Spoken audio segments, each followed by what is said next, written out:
الشيطان الرجيم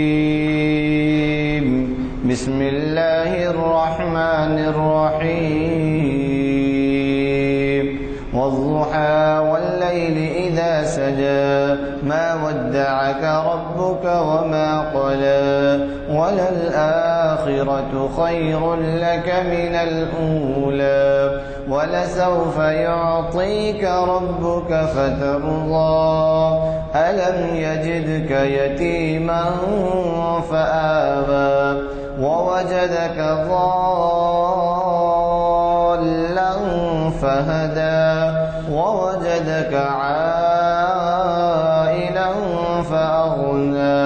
فأما اليتيم فلا تقهر وأما السائل فلا تنهر وأما بنعمة ربك فحدث صدق الله العظيم.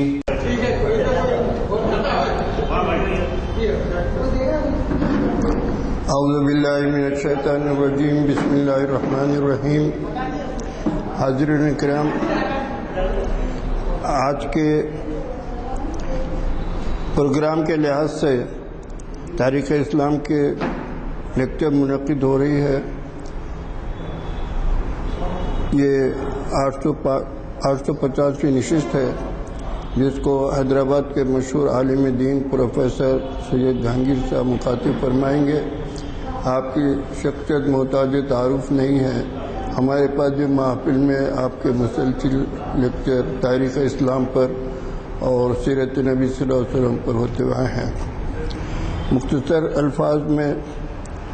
کہنا ہے کہ آپ جامع حرمین شریفین کے بانی اور اس ادارے کو جس طریقے سے چلا رہے ہیں وہ اپنی آپ مثال ہے حیدرآباد میں، کیونکہ وہاں پر جو تعلیم ہو رہی ہے بچوں کے حفظ کی ناظرہ اور احادیث کے اہتمام کیا جا رہا ہے. اور عام طور سے ابھی حال میں سالانہ جلسہ ہوا تھا، اس میں قرآن شریف 11 مہینے میں لڑکے حفظ کر رہے ہیں، 11 مہینے میں بخاری شریف حفظ کر رہے ہیں. اور اسی طریقے سے اسلامی روایات کو آپ بڑے انداز میں انجام دے رہے ہیں. اور یہ ہمارے لیے آج کا موقع یہ ہے کہ ربیع الاول شریف کے ابھی 2 دن باقی ہیں، اس کے اختتام پر سید جہانگیر صاحب تشریف لائے ہیں. میں ان کا خیر مقدم کرتا ہوں اور ادباً گزارش کرتا ہوں کہ وہ شہر شب میں تشریف لائیں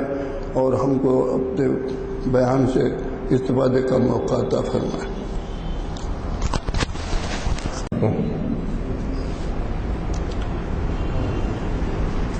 اللہ آپ کو سلامتی عطا فرمائے اور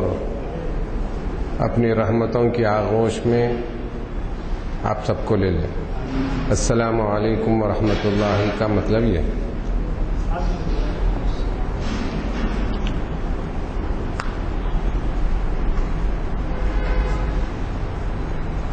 آج کے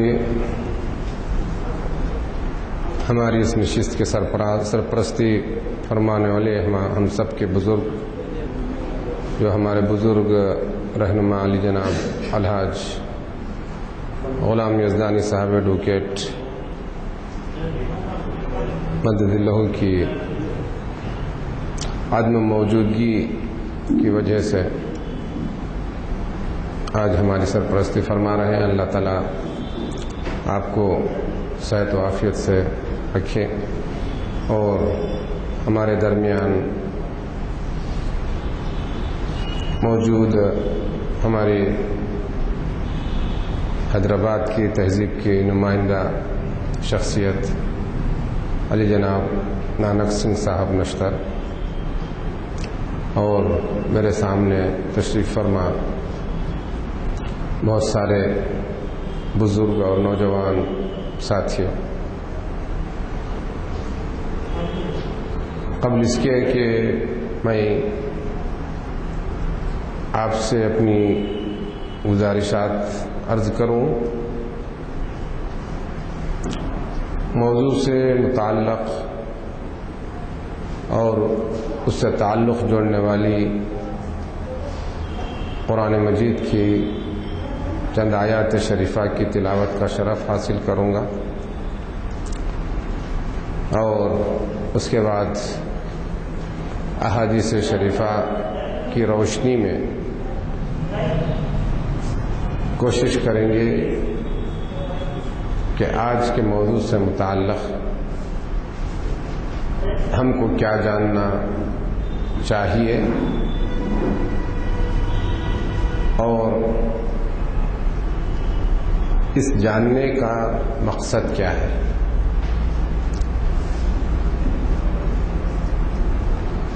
اللہ رب العزت نے دین اور دنیا کے ہر کام کو وقت کے ساتھ جوڑا ہے،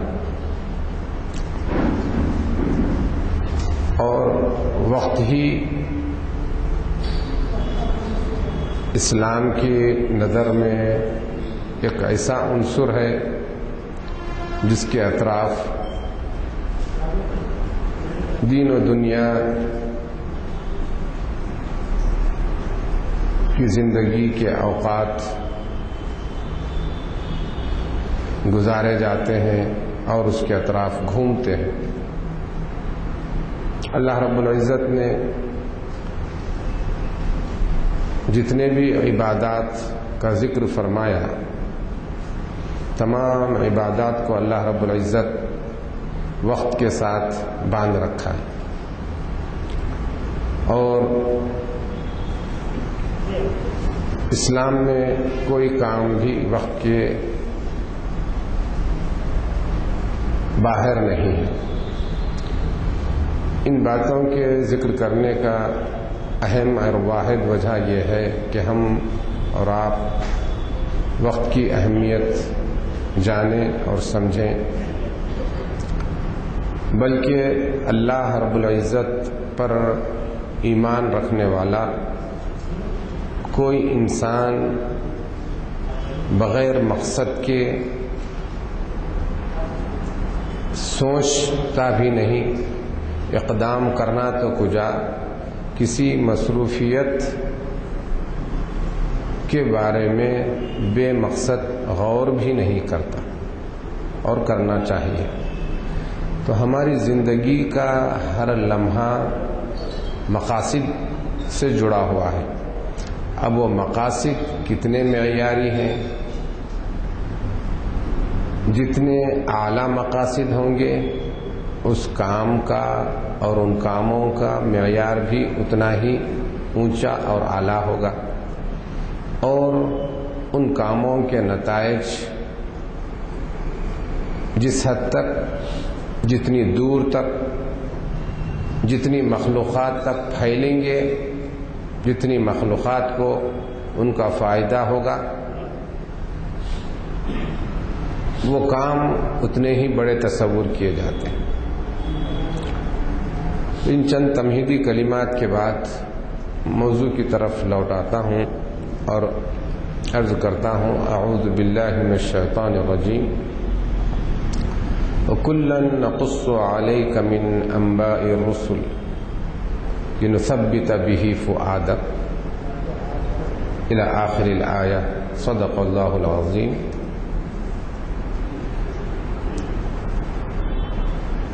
ایک اور دوسری آیت شریفہ عرض کرتا ہوں، اعوذ باللہ من الشیطان الرجیم، وَإِذْ أَخَذَ اللَّهُ مِيثَاقَ النَّبِيِّينَ لَمَا آتَيْتُكُم مِّن كِتَابٍ وَحِكْمَةٍ ثُمَّ جَاءَكُمْ رَسُولٌ مُصَدِّقٌ لِّمَا مَعَكُمْ لَتُؤْمِنُنَّ بِهِ وَلَتَنصُرُنَّهُ قَالَ أَأَقْرَرْتُمْ وَأَخَذْتُمْ عَلَى ذَلِكُمْ إِثْرِي قَالُوا أَقْرَرْنَا قَالَ فَاشْهَدُوا وَأَنَا مَعَكُمْ مِنَ الشَّاهِدِينَ۔ ایک اور آیت شریفہ ہے، اعوذ باللہ من الشیطان الرجیم، وَذَكِّرْهُمْ بِأَيَّامِ اللَّهِ۔ اور ایک آیت شریفہ ہے، اعوذ باللہ من الشیطان الرجیم، قل بفضل اللہ وبرحمتہ وبذلک فلیفرحوا صدق اللہ العظیم و صدق رسولہ النبی الکریم ونحن علی ذلک لمن الشاہدین والشاکرین۔ عزیزان گرامی، موضوع کی انتہائی نزاکت اور عقیدت کے ساتھ ساتھ موجودہ ماحول میں اس موضوع کی وجہ سے جو معاشرے میں مسلمانوں کی کیفیات ہیں، اس موضوع پر اور اس سے متعلق احکر کو بے حد بے چینی بھی ہے۔ بے چینی کی واحد وجہ یہ ہے کہ جو ایک موضوع معقولی طور پر عقلی معیار پر پوری طرح کھرا کھرا اترتا ہے، جس کو سمجھنے کے لیے کسی غیر معمولی مہارت یا صلاحیت کی ضرورت نہیں، اس کے باوجود اس موضوع کو میں سمجھتا ہوں، اور مجھے اجازت دیجیے کہ اس کو پیچیدہ بنا لیا گیا ہے، جس کی وجہ سے بلا وجہ کے انتشار کی کیفیت بھی ہے، اور احقر کیونکہ عربی زبان کا طالب علم ہے اور اب تو یہ کیفیت ہے کہ اس زبان میں ہی جو اسلام کی کانسٹیٹیوشن قرآن مجید اور دوسرے اس کانسٹیٹیوشن کی ایکسپلینیشن یا اس کی شرح جس کو حدیث شریف کہا جاتا ہے، دونوں کی زبانیں اور دونوں کی زبان عربی ہی ہے۔ عربی زبان کے طالب علم ہونے کے لحاظ سے ہمیشہ یہ کوشش ہے اور رہتی ہے، اور انشاءاللہ تعالی مزید رہے گی کہ ان دونوں مصادر کو ان کی حقیقی زبان میں اس انداز سے سمجھا جائے کہ جس کے سمجھنے کا تعلق یا ایسی سمجھ جس سے صاحب کلام کے مقصد اور صاحب کلام کا مقصد پورا ہو اور انسانیت کو اس سے رہنمائی ملے، کیونکہ حدیث شریف کے الفاظ ہیں اصل الدین معرفت اللہ، اصل الدین معرفت اللہ، کہ دین کی بنیاد، دین کی اصل، ریلیجن کی حقیقت اور اس کا مقصد یہ ہے کہ بندے کو اس کے اپنے خالق، اپنے کریٹر کی پہچان حاصل ہو جائے۔ اس کے علاوہ میرے اور آپ کے پورے انسانوں کے اس دنیا میں آنے کا مقصد اور کچھ ہے اور نہ ہو سکتا ہے۔ اسی مقصد کے لیے ابتدائے آفرینش سے حضرت سیدنا آدم علیہ السلام کے زمانے سے لے کر آج تک اور قیامت تک جتنے انسان آئیں گے ان سب کے اس دنیا میں آنے کا اولین و آخرین مقصد یہ ہوگا اور یہ ہے کہ ان کو اپنے رب کی معرفت، پہچان حاصل ہو جائے۔ اگر مجھ کو اس دنیا میں تمام مواقع فراہم ہونے کے باوجود، تمام وسائل فراہم ہونے کے باوجود، ہر قسم کی وہ سہولیات، وہ راستے جو مجھ کو اللہ کی پہچان کرواتے ہیں اور کروا سکتے ہیں، اس کے باوجود بھی اگر مجھ کو پہچان حاصل نہ ہو تو پھر میرے اس دنیا میں آنے کا مقصد فوت ہو جائے۔ عزیزان گرامی،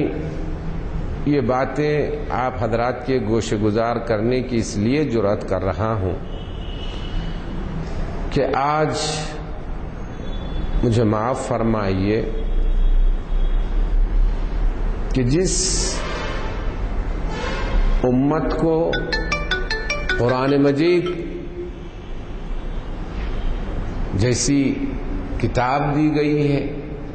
جس کے بارے میں احادیث شریفہ کا خلاصہ یہ ہے کہ حضرت سیدنا آدم علیہ السلام سے لے کر سیدنا عیسیٰ علیہ السلام تک کم و بیش جو 300 صحیفے، صحائف، اسکرپچرز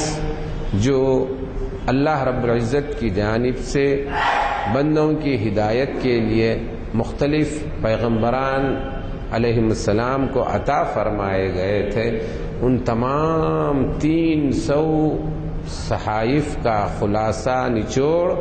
قرآن مجید میں رکھ دیا گیا ہے۔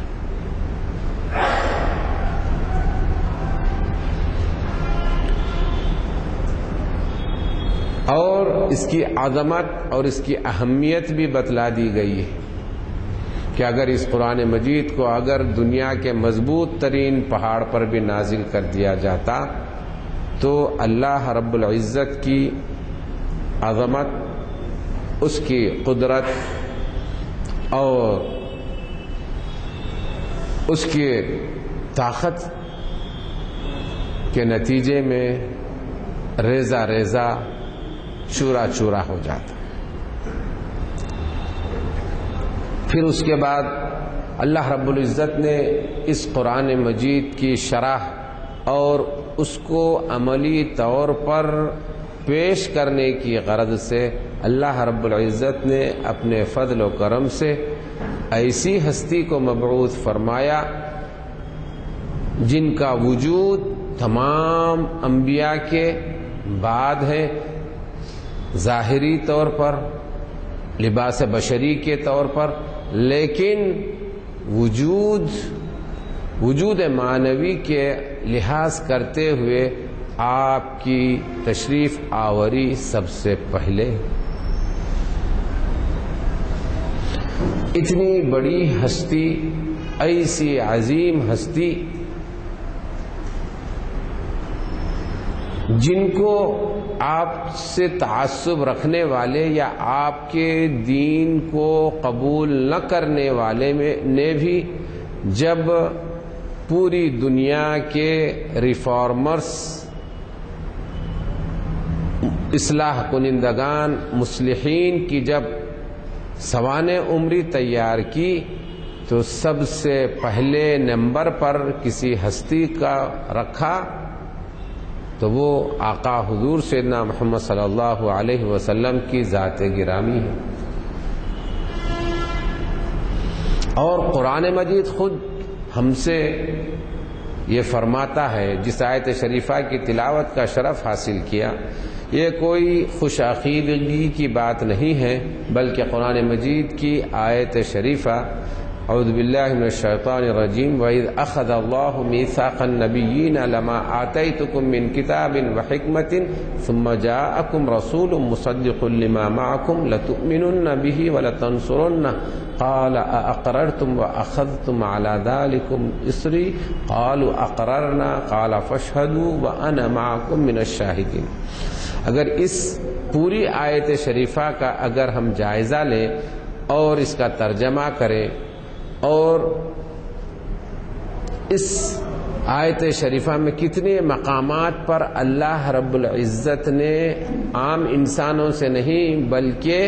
انبیاء کرام سے عہد و پیمان لے رہا ہے اور لینے کے بعد خود گواہ کے طور پر اپنی ذات گرامی کو مقرر فرما رہا ہے، تو آپ کو اندازہ ہوگا کہ 5 سے 7 مرتبہ اللہ رب العزت اس آیت شریفہ میں اپنے ان تمام پیغمبران اعظام جن کو سیدنا آدم علیہ السلام سے لے کر سیدنا عیسیٰ علیہ السلام تک تشریف لانا تھا، ان سب سے یوم الستو میں عہد و پیمان لیا۔ کس بات پر عہد و پیمان لے رہا ہے؟ وَإِذْ أَخَذَ اللَّهُ مِيثَاقَ النَّبِيِّينَ، جب اللہ رب العزت نے تمام انبیاء کرام سے عہد و پیمان لے چکا۔ یہ اخذا جو ہے نا پاسٹ ٹینس فعل ماضی کا صیغہ ہے، جس کا مطلب ہے کہ لے چکا۔ وَإِذْ أَخَذَ اللَّهُ مِيثَاقَ النَّبِيِّينَ، تمام انبیاء کرام سے، لَمَا آتَيْتُكُم مِّن كِتَابٍ وَحِكْمَةٍ، اس بات پر کہ جو کچھ میں تم کو کتاب دوں گا اور دانائی کی باتیں، حکمت کی باتیں، وزڈم کی باتیں میں تم کو دوں گا، کس بات پر دوں گا؟ وَإِذَا أَخَذَ اللَّهُ مِيثَاقَ النَّبِيِّينَ لَمَا آتَيْتُكُم مِّن كِتَابٍ وَحِكْمَةٍ ثُمَّ جَاءَكُمْ رَسُولٌ، کتاب ملی، حکمت ملی، شریعت ملی، اس کے بعد تم کو یہ تمام چیزیں عطا ہونے کے بعد، تم کو تمام اللہ کی دانائی اور حکمتیں، شریعت معلوم ہونے کے بعد، تمہارے اپنے زمانے میں سیدنا آدم علیہ السلام سے لے کر سیدنا عیسیٰ علیہ السلام سے وعدہ لیا جا رہا ہے کہ تمہارے زمانے میں اگر میرے حبیب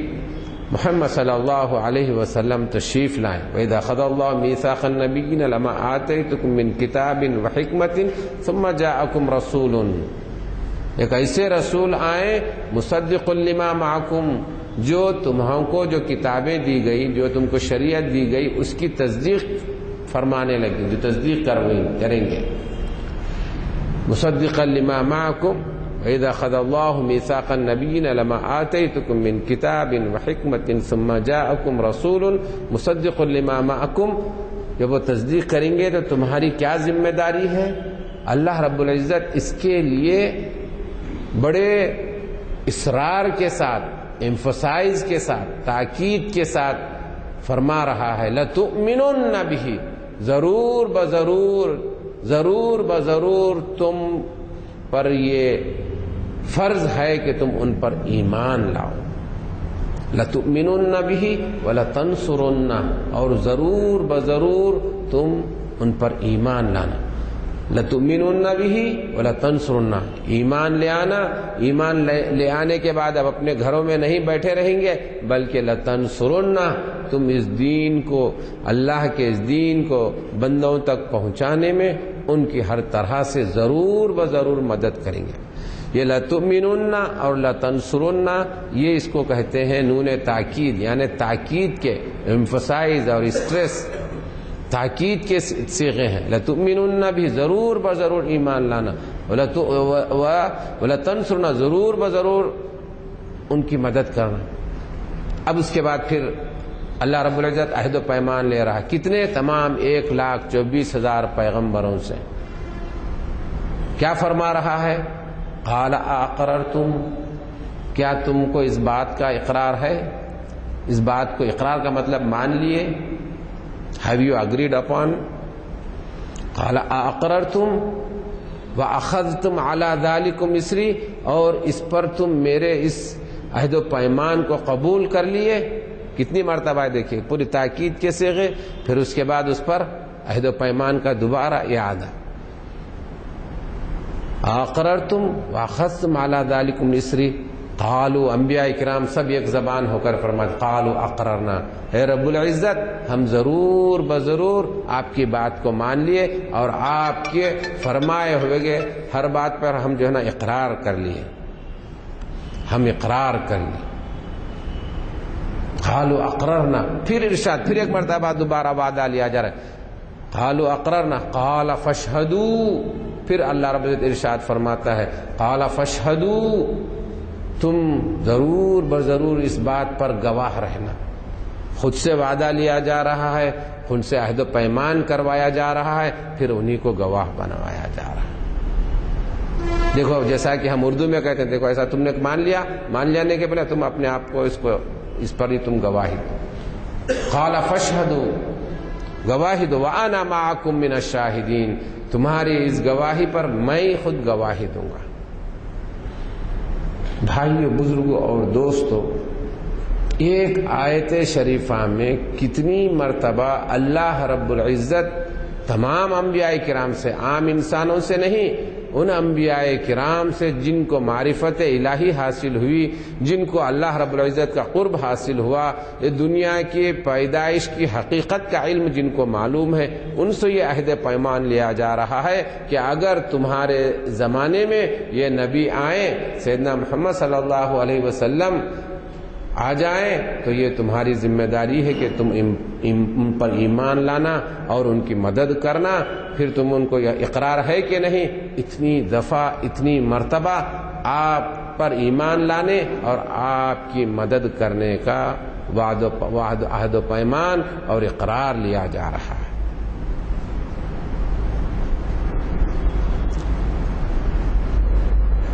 اس آیت شریفہ کی روشنی میں اگر میں اور آپ آقا حضور سیدنا محمد صلی اللہ علیہ وسلم کی اس دنیا میں تشریف آوری کے بارے میں غور کرنا چاہیں اور سمجھنا چاہیں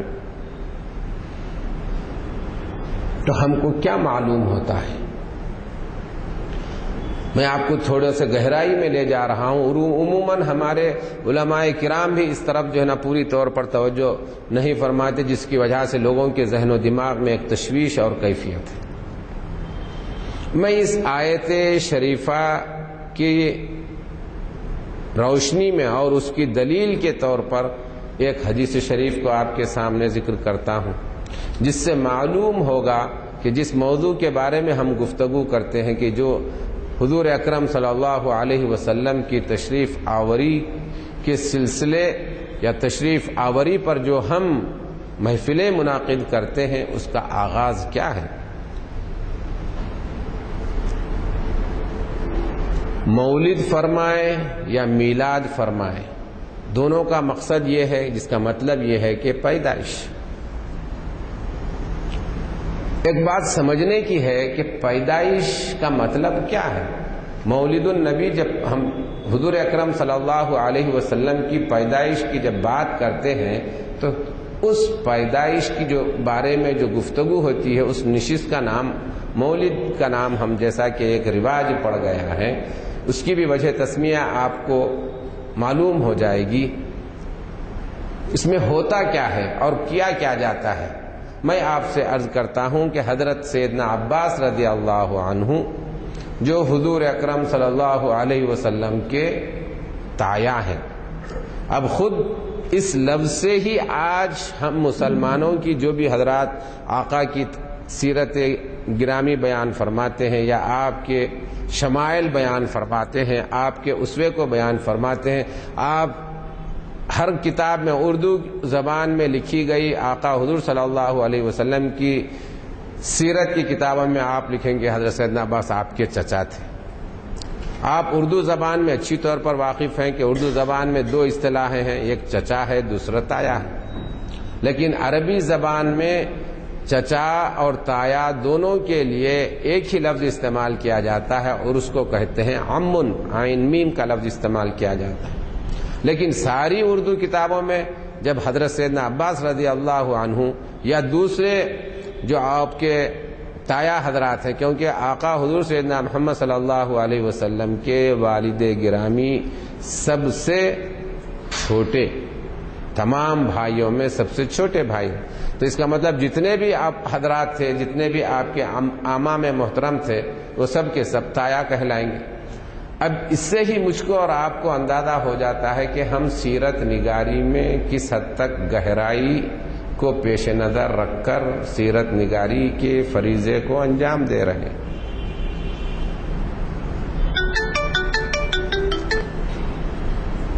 حضرت سیدنا عباس رضی اللہ عنہ کی شخصیت کے بارے میں ایک دو چار الفاظ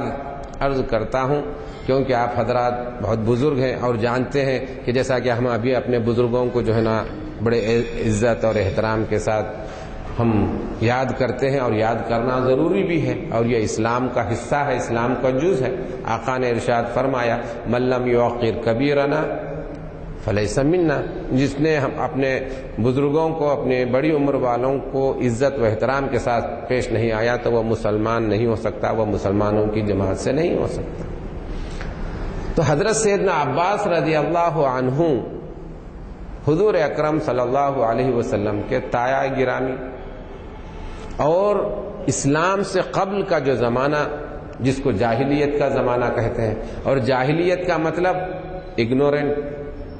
غیر تعلیم یافتہ، جو کسی کو کسی قسم کے معلومات نہیں۔ جاہلیت کہنے کی کیا وجہ ہے؟ اسلام کے مقابلے میں جاہلیت کہنے کی کیا وجہ ہے؟ کہ نعوذ باللہ، کیا اس سے پہلے کہ جاہلیت میں کسی کو پڑھنا لکھنا نہیں آتا تھا؟ پڑھنا لکھنا نہیں آتا تھا تو اللہ رب العزت نے جو سب سے پہلی وحی جو نازل فرمائی، اقرا کا مطلب پڑھیے، تو پھر پڑھنا لکھنا نہیں تھا تو پھر پڑھنے لکھنے کی سب سے پہلی وحی پڑھنے سے متعلق کیوں کر ہو سکتی ہے؟ تو مطلب ہے کہ اس وقت زمانے میں پڑھنے اور لکھنے کا رواج تھا۔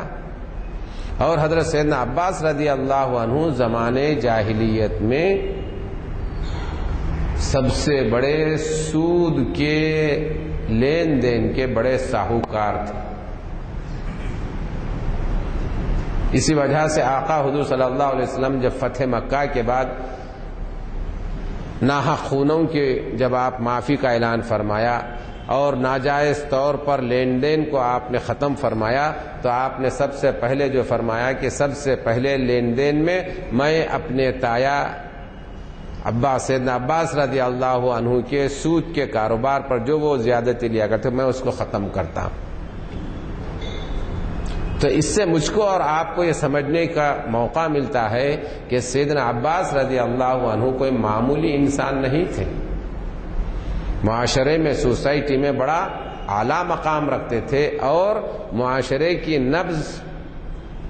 ان کے ہاتھ میں تھی۔ جب اتنی بڑی ہستی، یہ تمہیدی کلمات اس وجہ سے عرض کر رہا ہوں کیونکہ جو بات آنے والی ہے اس بات کی کس قدر اہمیت ہو سکتی ہے اور ہونا چاہیے اور ہم کو سمجھنا چاہیے، اس لیے یہ تمہیدی کلمات آپ کے سامنے رکھ رہا ہوں۔ مجھے معاف فرمائیے، میں یہ کہنے کے لیے مجبور ہوں کیونکہ آج ہمارے جتنے بھی دینی محفلیں اور جلسے ہو رہے ہیں صرف جذباتی انداز کے ہو رہے ہیں، علمی انداز کے بہت کم ہی محفلیں منعقد ہوتی ہیں۔ کیوں نہیں ہوتی ہیں؟ اس کی واحد وجہ میں آپ سے عرض کرتا ہوں کہ اندر کی گہرائی کے باتیں لانے کے لیے آدمی کو اپنا وقت لگانا پڑتا ہے۔ عالم ہو یا ریسرچ اسکالر ہو، اس کے لیے وقت لگانا پڑتا ہے، 20 کاغذات کو کھنگالنا پڑتا ہے۔ کئی مصنفین، مؤلفین، خاص طور پر عربی زبان میں لکھی گئی سیرت نگاری کے کتابوں پر اپنی نظر ڈالنے پڑتی ہے اور ان کا گہرائی سے مطالعہ کرنا پڑتا ہے کہ کون سی روایت زیادہ مضبوط ترین ہے اور سب سے صحیح ترین روایت ہے۔ پھر ان کو جو ہے نا عامت الناس، جن کو جو ہے نا پڑھنے اور لکھنے کے لیے وقت نہیں ملتا، اگر وقت ہے بھی تو اپنی سرگرمیوں کی وجہ سے وہ اس سرگرمی کو انجام نہیں دے سکتے، تو اب کہاں سے گہری اور باریک جو اندر کی جو باتیں ہیں، جو اسلام کی روح کہا جا سکتا ہے، وہ کہاں سے ہم عوام کے سامنے لیں گے؟ اسی لیے حقر یہ کہنے پر مجبور ہے کہ آج ویسے حضرت سیدنا امام شافعی علیہ الرحمہ نے آج سے 1200 سال پہلے، کیونکہ آپ 200 سال کی آپ کی جہاں سے تشریف لے جانے کی تاریخ ہے 250-200 کے آس پاس ہجری میں، تو آج ہم 1440 ہجری میں ہیں، تقریباً 1200 سال کے عرصے میں۔ اس سے پہلے آپ نے ارشاد فرمایا تھا کہ جو ہے نا مسلمانوں کی اختلاف کی واحد وجہ عربی زبان سے ان کا ناواقف ہونا ہے، عربی زبان سے ان کا ناواقف ہونا ہے۔ مجھ کو اور آپ کو خفا ہونے کی یا جو ہے نا یعنی کسی قسم کی ناراضگی کی ضرورت نہیں ہے۔ کیوں؟ اگر میں جو ہے نا 1 ماہ یا 1 سال تک مسلسل کسی میڈیکل کالج کی لائبریری میں پورے جو ہے نا میڈیکل سائنس کی کتابیں پڑھ لیا تو کوئی آدمی مجھ کو ڈاکٹری کی یا میڈیسن کی ڈگری دے پائے گا؟ دے گا؟ اور اگر میں کسی سے یہ کہوں کہ بھائی میں نے آپ کی ساری لائبریری کی کتابیں کھنگال ڈالی ہیں، اب مجھے آپریشن کا موقع دیجیے، کیا کوئی دواخانے والا مجھے آپریشن کا موقع دے گا؟ بالکل اسی طرح آج ہم ضروری ہے کہ ہر انسان کو، ہر مسلمان کو اس کے دین کے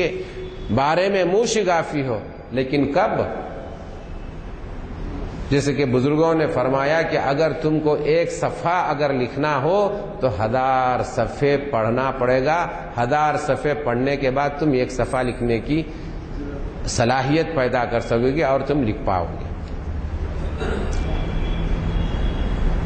بھائیو، بزرگوں اور دوستو، تو حضرت امام شافعی نے فرما کہ سارے آج جو ہے نا اختلافات کی وجہ عربی زبان سے ناواقف ہے، اور مفسرین کرام نے بیان فرمایا۔ تھوڑا اور میں بات کو آگے بڑھاتا ہوں اس کو، تاکہ بات صاف ہو جائے اور واضح ہو جائے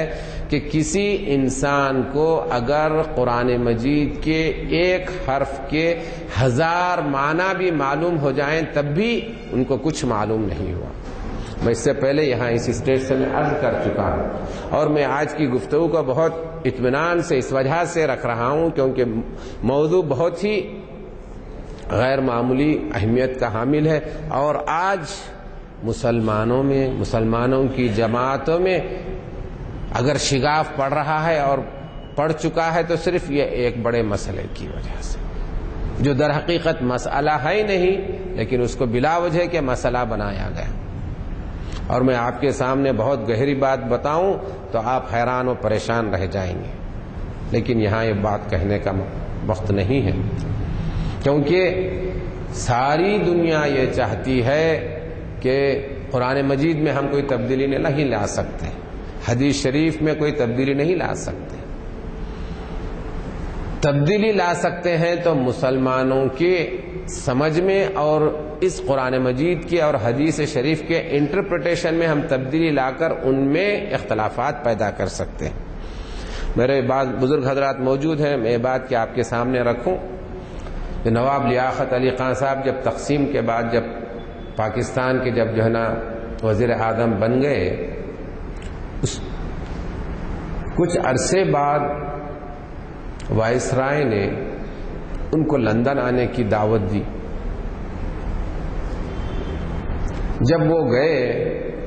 تو ان کو لندن سے بہت دور، یہ کوئی ڈاکومنٹری ایویڈنس چیز ہے، یہ کوئی ڈھکی چھپی بات نہیں ہے، یہ تاریخ میں چیز موجود ہے، لیکن افسوس ہے کہ ہمارے نہ ہم علماء کرام عام عوام کے سامنے لاتے اور نہ حقیقت کو بیان کرتے، تاکہ معلوم ہو کہ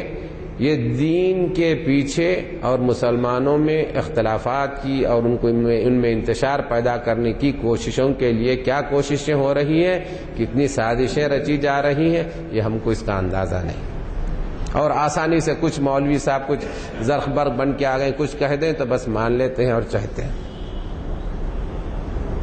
جبکہ آقا حضور صلی اللہ علیہ وسلم نے ہمارے سامنے اتنی ایسی مثالیں رکھی ہیں، دین کو اتنا آسان بنا کر پیش فرمایا ہے کہ ایک جو ہے نا بدو صحابی رضی اللہ عنہ تشریف لائے اور فرمایا کہ یا رسول اللہ کچھ نہیں، مجھے صرف 1-2-3 باتیں بتا دیجیے، اس سے زیادہ عمل ٹھیک ہے، تم جو ہے نا ہمیشہ سچ بولو اور 5 نمازوں کی پابندی کرو، اور رمضان آئے تو روزے رکھو، اور اللہ تعالیٰ کو دولت دیا ہے تو تم اس کو زکوٰۃ دو، اور جو ہے نا اور اس سے زیادہ دولت ہے حج کو جاؤ، بس ختم، اس کے بعد تم جنت میں۔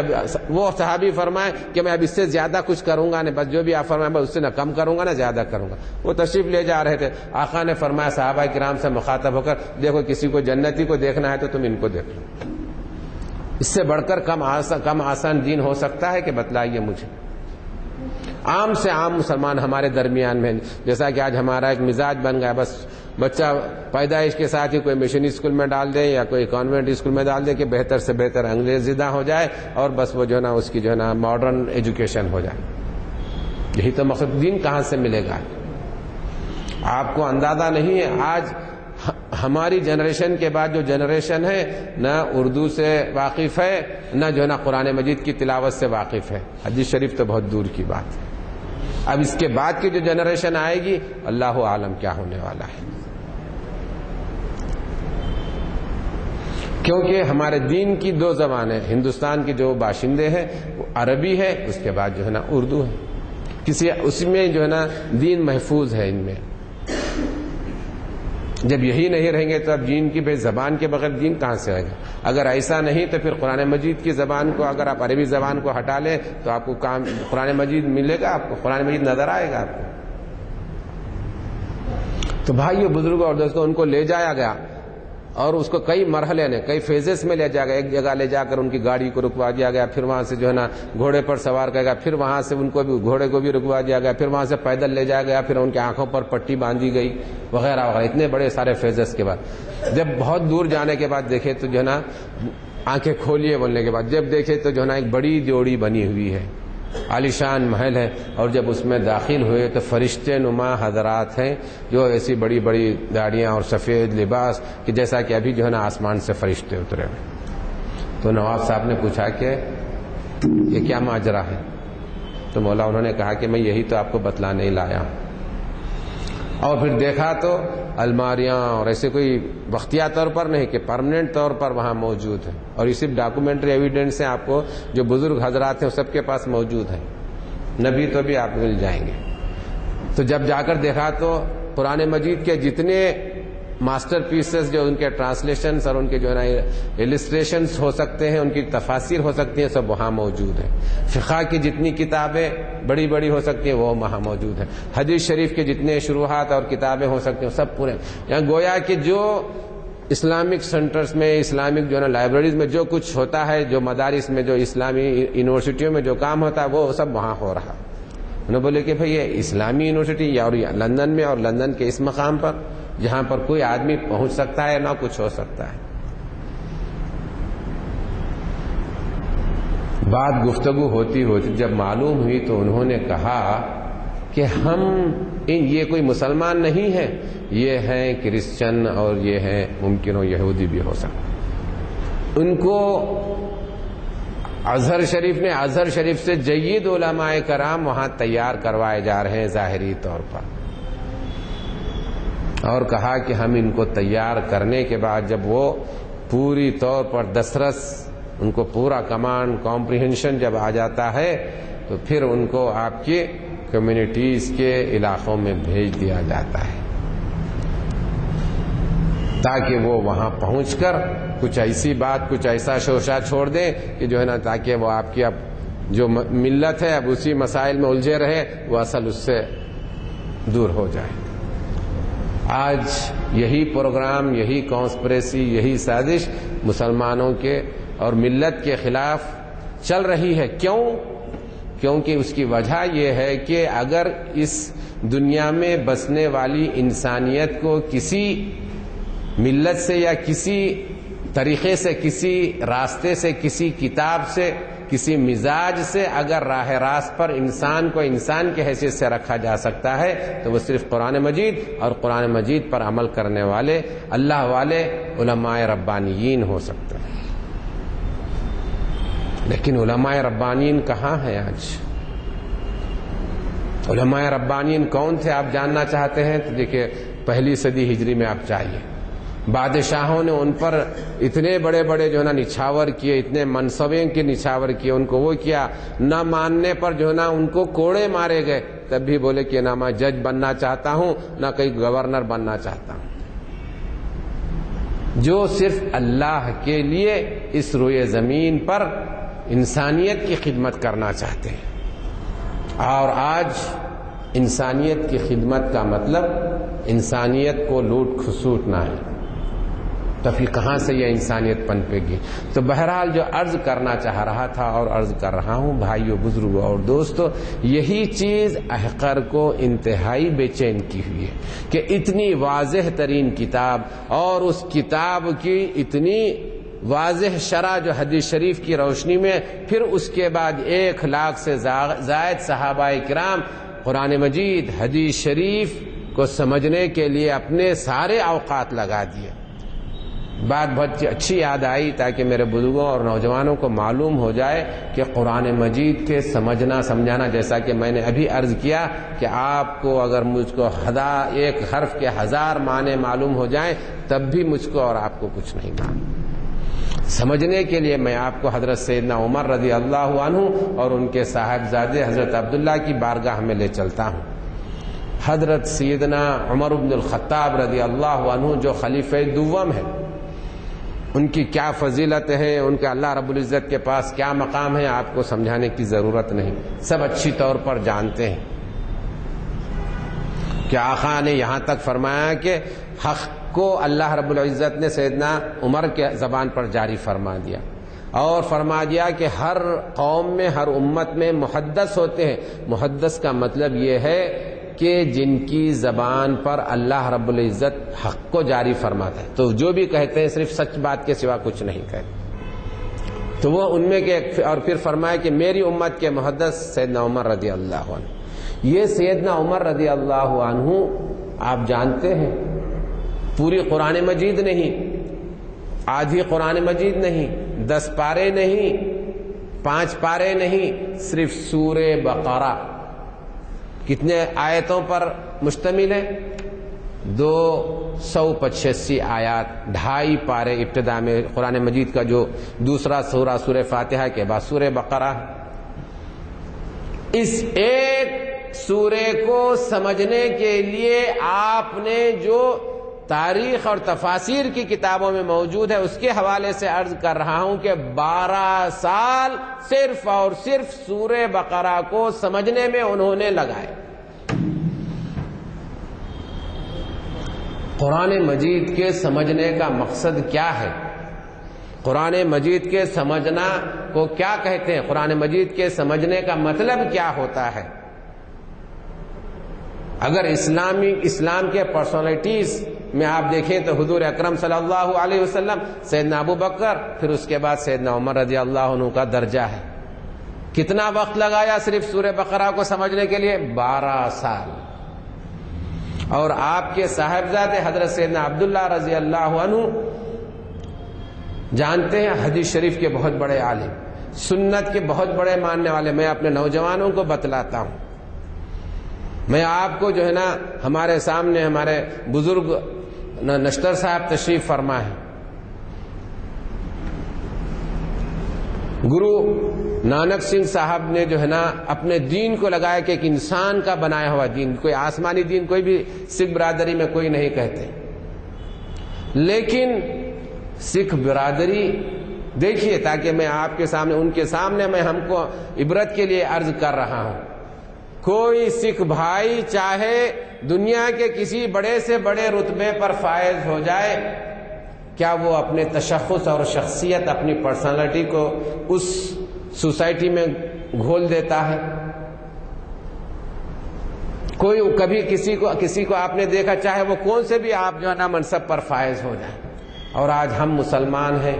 کہ ذری بات پر ہم اپنے تشخص کو تو کھونا دور کی بات ہے، ہم اپنے دین کو بھی جو ہے نا بھلا دیے۔ آج دین کو بھلا دینے کی وجہ سے آج ہماری یہ کیفیات ہیں بھائیوں، بزرگوں اور دوستوں۔ تو یہ حضرت سیدنا عبداللہ رضی اللہ عنہ کی بات کیوں عرض کیا؟ اس وجہ سے عرض کیا کہ آقا کے سنتوں پر عمل کرنے کے اس حد تک آپ عادی، اور اس حد تک آپ کا جو ہے نا، بلکہ یوں کہا جا سکتا ہے کہ آپ کی زندگی کا مقصد صرف آقا کی سنتوں پر عمل کرنا تھا۔ اس حد تک آپ نے اپنے عملی طور پر یہ دکھایا امت کو، اور قیامت تک آنے والی نسل کو یہ چھوڑ گئے کہ اگر آقا حضور سیدنا محمد صلی اللہ علیہ وسلم کسی راستے پر تشریف لے گئے بلکہ ان کو معلوم ہوتا، اور آپ کو بھی حضرت عبداللہ کو اس راستے پر جانے کی ضرورت پڑتی۔ اگر آقا حضور صلی اللہ علیہ وسلم کو وہاں اس راستے پر حاجت کی ضرورت ہوئی تھی تو آپ حاجت روائی فرمائی، اور حضرت سیدنا عبداللہ اس راستے پر جا رہے ہیں اور آپ کو حاجت کی ضرورت نہیں ہے، لیکن صرف اور صرف آقا کی اتباع میں آپ کے نمونے کو عملی جامہ پہنانے کے لیے صرف ظاہری طور پر آپ نمونے کے طور پر، صرف تقلیدی طور پر، امیٹیٹ کے انداز میں وہاں پر آپ تشریف فرما ہوتے اور جو ہے نا آپ آگے بڑھتے۔ آپ کے ساتھیوں نے، دیگر صحابہ کرام نے دریافت فرمایا، کیا بات ہے آپ کو وہاں پر حاجت تو نہیں کی آپ نے، پھر وہاں پر بیٹھنے کی آپ کو کیا ضرورت ہوئی؟ تو آپ ارشاد فرماتے ہیں، مجھے معلوم تھا کہ یہاں پر ایک مرتبہ آقا حضور سیدنا محمد صلی اللہ علیہ وسلم تشریف لے جا رہے تھے تو آپ نے اس مقام پر حاجت روائی فرمائی تھی۔ بھائیوں، بزرگوں اور دوستوں، وقت تنگ ہے، میں آپ سے عرض کرتا ہوں اور بتلاتا چلوں کہ قرآن مجید جو کوئی بھی اپنے مسلمانیت کا دعویٰ کرتا ہے اس سے مخاطب ہو کر ارشاد فرماتا ہے وَمَا كَانَ اللَّهُ لِيُعَذِّبَهُمْ وَأَنْتَ فِيهِمْ۔ قیامت تک کے لیے اللہ رب العزت نے ایک دستور بنا دیا کہ جو کوئی اس روئے زمین پر آتا ہے اور آئے گا اور وہ امت محمدی کا دعویٰ کرتا ہے اور اس کے باوجود وہ پریشان اور کسی نہ کسی طور پر کسی تکالیف کا شکار ہوتا ہے تو اس کا سراسر ذمہ دار وہ خود ہے۔ یہ کیوں کر عرض کر رہا ہوں آپ کے سامنے؟ عرض کر رہا ہوں اس آیت شریفہ کی بنیاد پر۔ اللہ رب العزت ارشاد فرما رہا وَمَا كَانَ اللَّهُ لِيُعَذِّبَهُمْ وَأَنْتَ فِيهِمْ۔ اے حبیب صلی اللہ علیہ وسلم، آپ کے رب کو، اس دنیا کے خالق پیدا کرنے والے کو یہ بالکل سزاوار نہیں، یہ ممکن ہی نہیں۔ قرآن مجید میں جیسا کہ یہ جو وما کان اللہ، وما کانا کا جو ایکسپریشن ہے اس کو کہتے ہیں کہ استفہام، یعنی انکاری کے طور پر، نفی کے طور پر، اس حد تک اتنی سخت نفی ہے کہ اس سے زیادہ اور کوئی نیگیشن نہیں ہو، نیگیشن کا ایکسپریشن نہیں ہو سکتا، کوئی سینٹینس نہیں ہو سکتا، یعنی یہ بات ممکن ہی نہیں ہے، ایسا امپاسبل جس کو کہہ سکتے ہیں، it could not be achieve. ایسا جب ایکسپریشن دینا ہوتا ہے تو اس طرح کے الفاظ استعمال فرمایا جاتا ہے۔ تو اللہ رب العزت ارشاد فرما رہا وما کان اللہ لیعذبہم، یہ ممکن ہی نہیں، یہ اللہ رب العزت کو سزاوار ہی نہیں، اللہ رب العزت ایسا سوچ بھی نہیں سکتا اور ایسا کرے گا بھی نہیں کہ وما کان اللہ لیعذبہم، کہ یہ امت محمدیہ کو کسی عذاب اور تکلیف میں مبتلا کرے، وانت فیہم، اور اے حبیب آپ ان کے درمیان موجود ہوں۔ میری گزارش ہے کہ آپ یہاں تشریف فرمائیں تو اس آیت شریفہ کے میسج کو آپ اپنے ساتھ لے جائیں اور اپنی زندگی میں اس کو ناپ تول کر دیکھتے رہیے۔ علامہ اقبال نے جو فرمایا کہ محمد سے وفا تو نے تو ہم تیرے ہیں، یہ جہاں چیز ہے کہ لوح و قلم تیرے ہیں، اسی آیت شریفہ کا خلاصہ کہ یہ سزاوار ہی نہیں، ممکن ہی نہیں کہ آپ کی امت محمدیہ جو دعویٰ کرتی ہے کہ ہم آپ کے امتی ہیں تو وہ کسی قسم کی تکلیف اور پریشانی میں مبتلا ہو ہی نہیں سکتے اور آپ ان کے درمیان ہیں۔ مفسرین کرام نے اس آیت شریفہ کی تفسیر بیان فرماتے ہوئے ارشاد فرمایا وَأَنْتَ فِيهِمْ، آپ ان کے درمیان ہو کا مطلب یہ ہے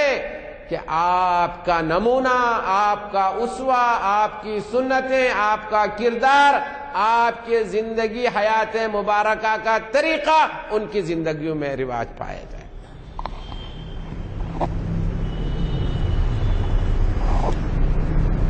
مجھے معاف فرمائیے، میں نوجوان بھائیوں کے سامنے ایک سوال رکھتا ہوں۔ 50 سال پہلے خلیج میں پیٹرول کی دولت آئی تو پوری دنیا میں خوشحالی آئی۔ آپ مسلمانوں کو مت کہیے، مسلمان تو اس کا کھرچن، میں کہتا ہوں کہ کالا دانا بھی جو اس کا وہ ہوتا اس کو بھی وہ بھی نہیں ملا، اصل جو ہے نا بالائی وغیرہ تو سب جو ہے نا امریکہ اور یورپ کے دامنوں میں، ہم کو کچھ چھینا ہی نہیں۔ لیکن پھر بھی میں عرض کرتا ہوں آج 50 سال کے بعد اس سے کہیں زیادہ دولتیں اور کہیں زیادہ فراوانی اور خوشحالی ان کے درمیان موجود ہے، لیکن کوئی یہ کہہ سکتا ہے کہ ان کو اطمینان قلب اور سکون کی زندگی، اور جو ہے نا جس کو کہ اطمینان جو دنیا میں زندگی گزارنے کا ایک آدمی تمنا کرتا ہے، کیا وہ چیز، وہ امن و سکون، وہ چیزیں ان کو حاصل ہیں؟ کیوں؟ ملک شاہ فیصل نے مرحوم نے بہت پہلے کہہ چکے تھے، یاد رکھو یہ تم جو ہے نا لالچی نہ بننا، یہ تم پیٹرو ڈالر کی وجہ سے تمہارے دین میں، تمہارے عقائد میں، تمہاری زندگی کے طور طریقے میں بدلاؤ نہیں آنا۔ اگر ایسا آتا ہے تو بہتر ہے کہ تم کل تم اپنے خیموں میں اور اپنے اونٹنی کے دودھ اور کھجور پر اکتفا اور اس طرح کی زندگی گزارنے اور اس پر لوٹنے کے لیے تم تیار ہونا چاہیے، اور اس کے لیے تم کو کسی قسم کا پس و پیش نہیں ہونا چاہیے۔ آج ہر قسم کی سہولیات ہے، لیکن اسلام نظر آ رہا ہے، اور اسلام نظر نہ آنے کی وجہ کیا ہے؟ ساری دولتیں دنیا کی دولت ہونے کے باوجود ابھی جو ہے نا، میں حال میں کسی سے معلوم ہوا گیا کہ جو ہے نا ابھی ٹرمپ صاحب جب وہاں پر گئے تو اتنی ساری دولت کے جس کے جو ہے نا آپ خیالی، جس کو آپ کہہ سکتے ہیں کہ ڈیجٹس کہہ سکتے ہیں، اعداد و شمار، خیالی انداز کے ان کی اتنی دولت دی گئی، اس کے باوجود بھی کیا آپ کو امن و سکون اور اطمینان حاصل ہے؟ بھائیو، بزرگوں اور دوستو، یہی ہے اس آیت شریفہ کا مطلب۔ مجھے معاف فرمائیے اور مجھے کہنے دیجئے، آج ہم حیدرآباد کے باشندے، آج سے 30-40 سال پہلے آج ہماری معاشی حالت اور ہمارے گھروں کی کیا حالت تھی؟ کیا آپ لوگوں کے ذہنوں میں جن کی عمریں 70-60 نہیں ہیں دیکھا نہیں ہے کہ ہمارے مکانات سفالی تھے، مٹی کے دیواروں کے مکانات اور دیسی کویلو کے مکانات، اور یہاں تک کہ کسی کے پاس اگر سائیکل ہوتی تو اس کو جو نا مالدار آدمی تصور کیا جاتا تھا۔ ہماری زندگیاں اور ہماری رسم و رواج اور ہماری شادیاں، ہمارے جو نا تقاریب کتنے جو نا سادہ انداز میں ہوا کرتی تھی، لیکن کوئی بے چینی اور اس طرح کی قتل و غارت گری اور اس طرح کے جو نا حیوانیت کیا ہمارے درمیان موجود تھی، نعوذ باللہ۔ آج کیا مزاج ہے ہمارا؟ مجھے معاف فرمائیے، ممکن موضوع سے متعلق نہ نظر آئے، لیکن یہ بالکل موضوع سے متعلق اس کے بعد جو عرض کرنا چاہتا ہوں کہ اتنی سادگی جب تھی تو پرسکون تھے، آج سب کچھ ہونے کے بعد بھائی کا بھائی پر سے اعتماد ختم ہوا ہے کہ نہیں ہوا ہے؟ پڑوسی تو دور دور کنار، رشتہ دار تو دور کنار، بھائی کا بھائی پر سے اعتماد ختم ہوا ہے کہ نہیں ہوا ہے؟ اسلام تو وہی ہے جو آج سے 100 سال پہلے تھا۔ کیوں؟ ایک بات اور عرض کرتا ہوں جو کہ جو نا موضوع سے متعلق نہ ہوگی، لیکن آج کے ہمارے معاشرے کا بنیادی مسئلہ ہے، اور میں اس بات کو آقا حضور سیدنا محمد صلی اللہ علیہ وسلم کی حیات مبارکہ سے جوڑتا ہوں، اور میں اپنے نوجوان بھائیوں کو محسوس کروانے کی کوشش کروں گا کہ آقا حضور صلی اللہ علیہ وسلم کی اسلام بعثت سے پہلے کی حیات مبارکہ کیا تھی اور اس کا میسیج، پیغام کیا تھا۔ میں نے تو آپ کے سامنے بتلا دیا کہ آپ کا وجود کب سے ہے، میں آپ کے سامنے وہ حضرت سیدنا عباس کی ابھی بات نہیں رکھا، حضرت سیدنا عباس کی بات رکھتا ہوں، یا اس کے بعد پھر جو ہے یہی بات ہوتی ہے کہ جو نا گفتگو معلومات کا جب ذخیرہ زیادہ ہو جاتا ہے تو یہ مسئلہ پیدا ہو جاتا ہے کہ ہم بات کو جو نا پوری اپنی بات کو نہیں رکھ سکتے، بات پہ بات سے بات نکلتے رہتی ہے، یہی جو نا مسئلہ ہو جاتا ہے۔ حضرت سیدنا عباس رضی اللہ عنہ آقا سے فرماتے ہیں، اتنی بڑی ہستی جس کی میں وضاحت کیا، یا رسول اللہ، تایا ہے، فرما رہے ہیں یا رسول اللہ۔ اور آپ کے مزاج سمجھنے کے لیے ایک بات اور اچھی بات یاد آئی، ہمارے جو اسلام کا خاص طور پر ہمارے دکنی مزاج کا جو ادب و احترام ہم نے سیکھا ہے ہم اپنے بزرگوں سے، جیسے یہاں تشریف فرما ہے، کسی بزرگ صحابی نے حضرت سیدنا عباس سے پوچھا کیا آپ بڑے ہیں یا حضور اکرم صلی اللہ علیہ وسلم بڑے ہیں؟ غور کرنے کی بات ہے۔ حضرت سیدنا عباس رضی اللہ عنہ قیامت تک آنے والے مسلمانوں کو اخلاق اور ادب و احترام کی تربیت عطا فرما دیں۔ آپ نے فرمایا انا اکبر منہ سنا وہو اعظم منہ، او کما قال، کہ میں آپ سے عمر میں تو بڑا ہوں لیکن ہر اعتبار سے، مرتبے کے اعتبار سے وہ مجھ سے زیادہ بڑے ہیں۔ یہ طریقہ کار، تو یہی حضرت سیدنا عباس فرماتے ہیں، گزارش فرماتے ہیں یا رسول اللہ مجھے اجازت دیجئے کہ میں کچھ آپ کی تعریف و توصیف بیان کروں۔ کہ جو میلاد کی باتیں ہوتی ہیں، مجھے معاف فرمائے اگر گفتگو ہوتی، علماء کرام میں موجود ہوتے تو یہ محسوس کروانے کی کوشش کرتا ہے کہ جو ہے نا یہ کیا مسائل میں بلا وجہ کے نہ آپ کو کوئی بات نہ آپ کے دین کے کام میں آنے والی ہے، نہ دنیا میں اس کو کوئی فائدہ ہونے والا ہے، صرف اور صرف اپنے اطراف حاشیے کو جمع کرنے کے لیے اور سب دنیاوی اغراض کے لیے ان چیزوں کو مسلمانوں، عام مسلمانوں کے درمیان، سادہ لہو مسلمانوں کے درمیان جو ان باتوں کے حقائق سے بالکل واقف نہیں ہے، نہ ان کا علم ہے، ان کے درمیان لا کر بلا وجہ کے پیچیدگیوں میں اور پریشانیوں میں مبتلا کر رہے ہیں۔ مجبور ہے انشاءاللہ، وقت رہا کبھی موقع ہو تو جاری رہے گا۔ اللہ رب العزت سے دعا ہے کہ اللہ رب العزت اس کو قبول فرمائے اور ہم سب کو اس کی برکتوں سے